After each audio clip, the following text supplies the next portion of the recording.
Welcome back to the matinee edition. Excited. Super Wednesday is what we're calling it. Had a chance to work with our buddy Johan from Lewis Bryce, and now we get a chance to talk to an amazing female inspiration. I've been looking for this one for a very, very long time. You hear the term Shestrength. Anna Woods designed and built that, and just continues to promote just positive female influences in the world, and super strong, super athletic, and just super encouraging. So we've been waiting for this one for a long time, and I'm ready to get right down into it actually, and bring on Anna Woods. Anna, how you doing, my friend? I'm doing good. Thanks. Good. Yeah, it's good to see you. I watch what you do. I get tired watching your videos, so I'm like, thank you for inspiring me. Yeah. Oh, There's so not a lot of slowing down around here, I'll tell you that. I love it. You inspire me. Like I run. I can't do half. I'll never do half the things you do, but I will tell you, you inspire me. So, Right. we love what you're doing with the sport, kind of growing strength sports and all that, and just Yeah. the entire way you carry yourself and approach just getting life and taking it by the horn. We love that, so we had to get you on. Got some questions, Anna, over the years that we wanted to ask you that the Sure. audience has cultivated. So, thinking about this, going back to happy late birthday, by the way. Oh, thank Apologize. you. Happy Thank birthday. you. I know you've been doing strength for quite some time. Take me back to when it began as a training as a trainer. When did this all begin for you? You know? Yeah. Well, I always laugh because my mom was an aerobics instructor in the 80s. So I apparently took my first steps in a gym. So I feel like it was game over from day one for me. Uh, Predisposed to be in the gym forever. But no, I always tell people I laugh because I actually started as a art major in college. Love doing writing, drawing, painting. Like those are my passions early on. Got into college and realized I really liked those things as habits or hobbies. Wasn't inspired when someone told me I had to do it and had a deadline. And I really started hating my hobby basically. And so I was also a collegiate softball player, and so I had torn my ACL my sophomore year of playing college softball. So I was doing rehab and just got into strength training. When I was in high school, the girls were not allowed to do strength training till my senior year, the summer before my senior year. And we used to go in with I asked the coach if my two friends and I could go in and do the summer weights program with the college or with the high school football coach. And so he opened the football weights program up to us girls in the summer, and there were three of us with all the guys. And so I remember I came back between my junior year and my senior year, I came back a totally different person. I lost like 10% body fat. I don't know how much weight I lost. I could squat. I knew what bench was. I finally hit a volleyball over the net. I remember my pitching velocity went up, and I just remember thinking, okay, like there's something to this strength piece. I was raised in the country. My grandparents farmed, and so I was always a strong kid because you just have to be when you grow up in that environment. And I was telling someone yesterday, like I was always a strong kid, but I had nowhere to use that strength. I was always kind of teased about being the strong kid, and I always remember I was really insecure about it because it's like, yeah, like we ride horses, we move cattle, like we buck hails and stuff, hay bales, but like there was nowhere for that to be cool until I entered the weight room between my junior and senior year. And all of a sudden I was like, it's actually cool to be strong as a girl in here. Like I'm Yeah. actually praised for that. And so um, I really got into weightlifting. And then even more when I had to rehab my ACL. And so I really got into learning how to develop a program for myself and what it meant to not have a coach or team telling me what I had to do. I had to find that independence and that drive on my own outside of a sport for the first time ever in my entire life. And there was this identity crisis for me of like, I have no idea who I am outside of being in a sport. And so that's kind of where weightlifting came in for me and kind of forged how I've moved forward from now. So that would Love have it. been, yeah, probably 17 or 18 when it first started, and then really developed into a career. And I have a degree in exercise science. So I switched my degree probably when I was 20. Um, got my personal training certification right then. And the rest is history, I guess. So, I love it, and you're part of this movement. And I didn't know you played softball. It's really cool. And it is like I told you when we've talked off the air many times. We love that you're helping, as it should have been all along. Thank you for being kind of one of the forerunners of this to make female athletics and female strength training as cool and as exciting as it should be equal with male. I love that about you. Like you're kind of an OG if you think about it, yeah, right? yeah, And it's cool to that's see good. that. Yeah. And now, like I said, you think about, strength competitions, world's strongest women, those things that Hmm. now it's a norm and we look for that, we relish that, Yeah. right? And so Yeah. thank you for bringing that attention as it needed. It's really cool. Speaking of events and just what you've done to help grow the genre, there's got to be maybe an event or two. You've done many competitions. We follow you and watch what you've done over the years. Is there Hmm. maybe an event or two that's been your favorite though so far that you've done personally? Yeah. Probably the one that stands out the most is a couple years ago, I think it was 2019, two of my other friends and I decided to enter a fitness competition in Miami. It's called Wadapalooza. And it's a three-person female team, and we had to compete online every week from like November to December and submit our scores. And then our team of three qualified, and we actually got to compete next to some of the most well-known CrossFitters, some of the most well-known triathletes, and some of the most well-known Olympic weightlifters. And we competed in events that involved all three of those events over 3 days. So we had an Airbnb that stood right over the right downtown center of Miami. We walked down to our event every day. We competed. We were like warming up next to Rich Froning and Matt Frazier Wow. and shaking hands and like they're cheering you on. There's a couple of Olympic weightlifting coaches there that were really amazing. So like in full career, that was one of the coolest, fun events I've probably ever competed in, just for a lot of reasons. But um, yeah, it was a blast. So I love that. Well, cool. Yeah, I just benchmark names, and now again, what I keep going back to is now add your name to that, along with who you're around. It's now they're going to say Anna Wood's name in that breath, and yeah. that's how it's cool. But and Yeah. that's you don't think about it while you're living it, like you're living this Hmm. legacy, and it's so powerful. In any case, that's really cool. I know the brand continues to grow for you, and it just every day I feel like more and more people are catching on, and it's just I go to the gym or I talk to people that programs and just the way that they're really trying to live their life and inspire to be better. And you really promote a lot of that. I watched you and it was neat. Again, with the birthday post, you're like, hey, no, you're still a spring chicken. Let me say that, but you're like, hey, look what I can do even now. Imagine Hmm. there's no limits, there's no time frame, nothing like that. So as your brand grows, I'm curious, what's the next year looking like for you as your brand and your goals for the next year? Yeah, that's a great question. I am someone that moves completely off intuition and authenticity. Those are huge values for me. So a lot of what I do and what I'm passionate about doing evolves with where I'm at in life and my life experiences. So people always look at me like, how do you go from training people with special needs to training collegiate softball, strength and conditioning to training everyday folks? Like that's a really broad and unusual combination of clientele. And I'm like, because those are all things I've had personal experiences in my life. Like I have a son with Down syndrome. Um, I worked with a lot of adults with special needs that influenced us to adopt our son with Down syndrome. And so because of that, that's a huge part of my passion and love is training people with special needs. But then on the other hand, I was a collegiate softball player. I like training high school and college age kids, especially women, in weights because it was such a influencing point of time for me. I want to be able to give other women that same opportunity or young girls. And so I feel like I can most authentically give to those people because I most passionately have been changed by those or empowered Yeah. by those situations. So as I move forward, I'm actually working into the some of the phases of starting to mentor other trainers and coaches to do what I do. I have an Wow. internship program that I run with the college. I've done it for 3 or 4 years now, and I have two collegiate age females come in and they mentor with me for a year, learn about setting up their own business, coach them in weightlifting, coach them how to coach others, give them the opportunity to set up their own business and do the same. And so this year is actually the first year I'm actually doing two males who are interested in training females. And so bringing in an element that sometimes guys are overwhelmed by or intimidated by, like sharing with them how to best coach women or girls also. So Wow.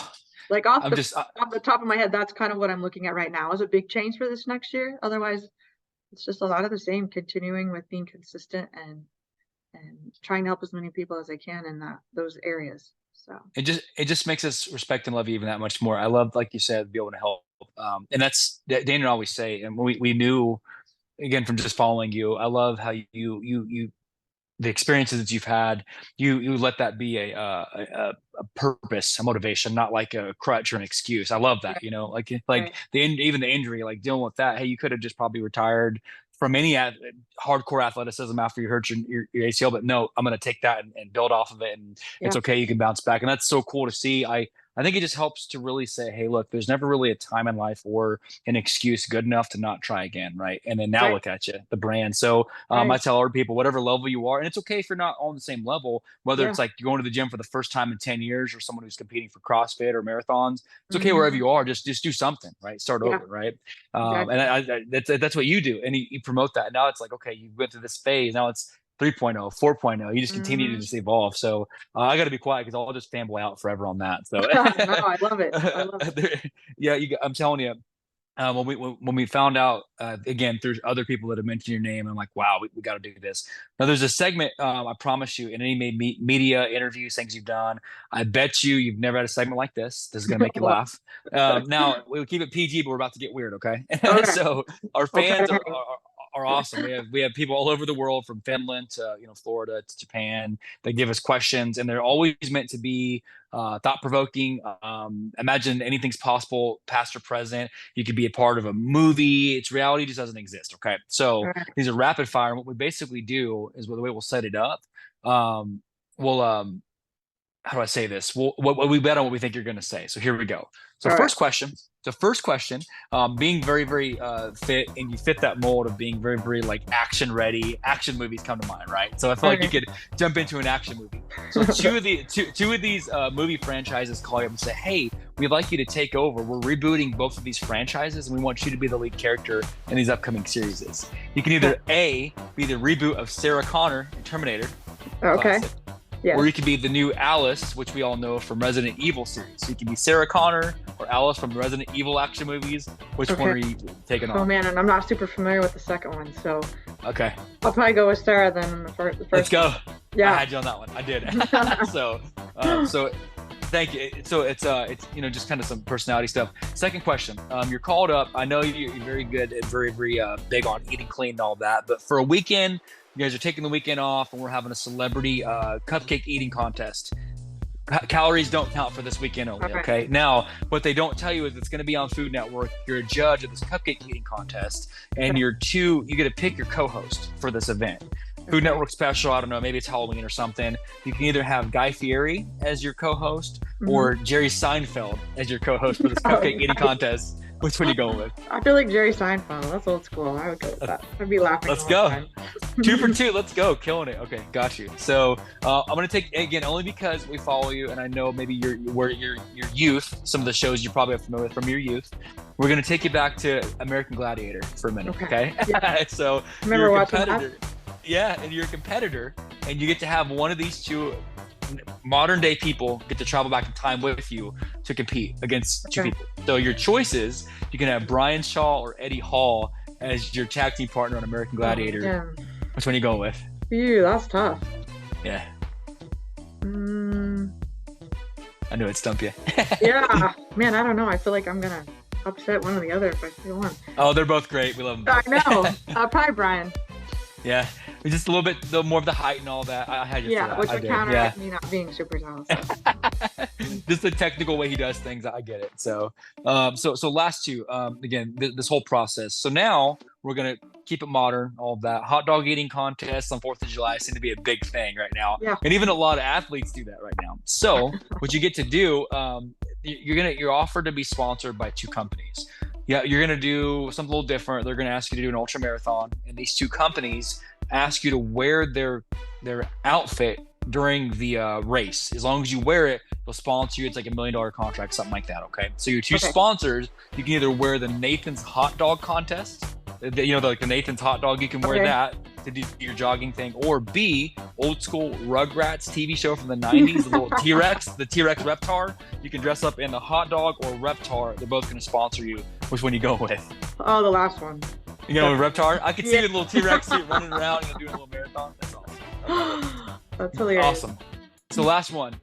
This is something that's becoming more and more popular too, where celebrities, athletes, musicians find themselves actually becoming a part of video games as Xbox and PlayStation just take off and they're Okay. just super, super huge. You're asked to be a part as a character of one of these two video game franchises, and they're going to take your likeness and just pop you into the game. Okay. Okay. So you can either be a part of A, which comes out Friday, by the way, the new Mortal Kombat, which comes out Friday, or you Okay. can be a part of the new Street Fighter game. Which one would you rather be a part of? Mortal Kombat or Street Fighter? You're the character. Mm, I feel like Mortal Kombat. Got you. Killed it with 5 for 5. Let's go. Let's go. All right. Well, thank you for that. Just a little segment, something we do That's called fun. Rapid Fire. Hopefully, in interviews past, you haven't had a segment like that. So I appreciate No, you no, being a good making me sport. think this morning. I love it. So the final segment, and as I give you back some time, we call it open mic. And what this is designed to do is really, if you were to maybe those that want to be you one day, and you look back over your life lessons that you've learned, if you were to tell your beginning self or again someone that wants to be you, what would you give as a piece of advice for those listening? Um, I feel like for me, learning kind of like what you touched on a little bit ago, learning to evolve with the good and the bad, not not taking things as such black and white truths, but being willing to like roll with it. All right, this is the card I was dealt. What's that look like? How can I make this part of my story? You know, what do they talk about? Be the lighthouse for let your stories and your experiences be the lighthouse for those who are about to, you know, hit the rocks or whatever. Hmm. So I think using your story, using your good and bad and authentic ways is the most influential way. You are going to be most passionately working, and you're going to be drawing people to you that are relatable and can experience that through you, and you can best help.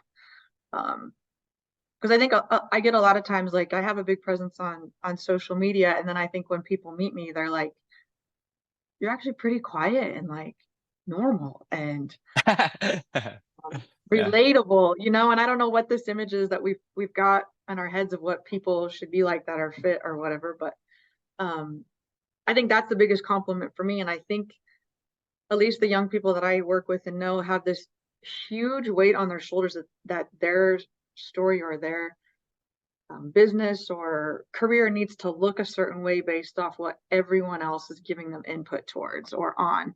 When in reality, like, man, you get to define that. You get to choose what that is. That is your own story. That is your own message. You know, like for the last 7 or 8 years, I've trained out of a gym in a barn in central Kansas. Like we live out on the country. And I remember when I said I was going to do that, people were like, no one's going to drive out there. That's gravel roads. It's no Wi-Fi service. Like it's in the middle. No one, if you drove up to our property, you have no idea there's a really nice gym in that shop. And I remember over and over, people were like, it's not going to be a thing, but go ahead, you know. And now I have people from all over social media that will text me and be like, oh my God, we're in the area. We want the barn gym experience. Like, can we Yeah. come train, you know? And it's like, I just kept consistent with it and believed in it and let the oddities of what everyone else told me or what the normal box gym or Globo gym should look like fall to the side. And I created my own culture and version and rolled with it. So, That's um, awesome. yeah, I That's think awesome. Yeah. being fluid and being willing to change and continue to keep moving forward. Just roll with it. Yeah, I love Yeah, that. You know, yeah, and you've done a great job of that. And that's something I think authenticity. You said that I touched base on that too. I made some notes. You stuck with what you felt was right, and people will flock to that. You know, even if it's like maybe not what they would have originally thought. Okay, you are hmm who you are. You're not changing. You're not like making it something that it's not. And now it's cool. Like now, no, who else has got a barn gym? That's now it's one of a kind, right? Now you right, have your own brand, and now people yeah, flock to individuality. Like that's cool. And it hmm used to be like I remember when I was in school. I'm 37. I know we talked about being kind of close in age. I was in a time where everyone wanted to be exactly like each other, and there was no difference of anything. You know, yeah, I think about fads, and now it's like individuality is the style. What can you do that hmm sets you apart from others? And right. you've done a very very great job of that. So that's Well, really cool. thanks, thank you, Yeah. appreciate Well, that. I hope you know we appreciate you and we continue to cheer you on and just another. I know you don't need it, but just another avenue for people to hear your story.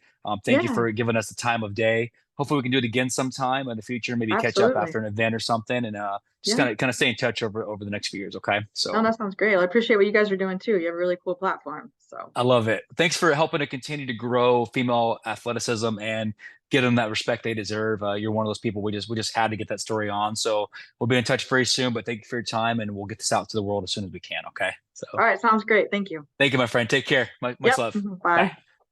So you guys, I'm telling you, Dan and I love those type of role models where it's just giving back, rolling with it. She could have easily, after her injury, kind of stopped and just gave up, but didn't give up. As a matter of fact, it pushed her. And you have that choice. I remember I had a mentor one time. I'm sure I don't even know if they made the quote or not, but they would talk about saying pressure does two things. It'll either make pipes bust or it can make diamonds, because both are formed out of pressure. You got to decide what you're going to do with that pressure, whether you're going to do something amazing or if you're just going to fold. So again, whatever life is thrown at Anna, she's decided to learn from that and use her maybe issues of life, however you want to call it, to make herself even that much more individual and stronger, you know. So if you haven't looked at Shestrength, please do on Instagram or Facebook. An amazing role model, someone that we couldn't not have on the show. So we're so glad she did that. And thank you for your time. Thank you for being a huge part of the movement of just making female athleticism get the respect it deserves. So that's one more for the day we have. After Anna, we've got our buddy Josh Trevino, coach, stopping by, and that'll take us into the weekend. So on behalf of Dane, who's not able to make it today, and the Dane and Josh show, don't forget as always that we love you and thank you for listening.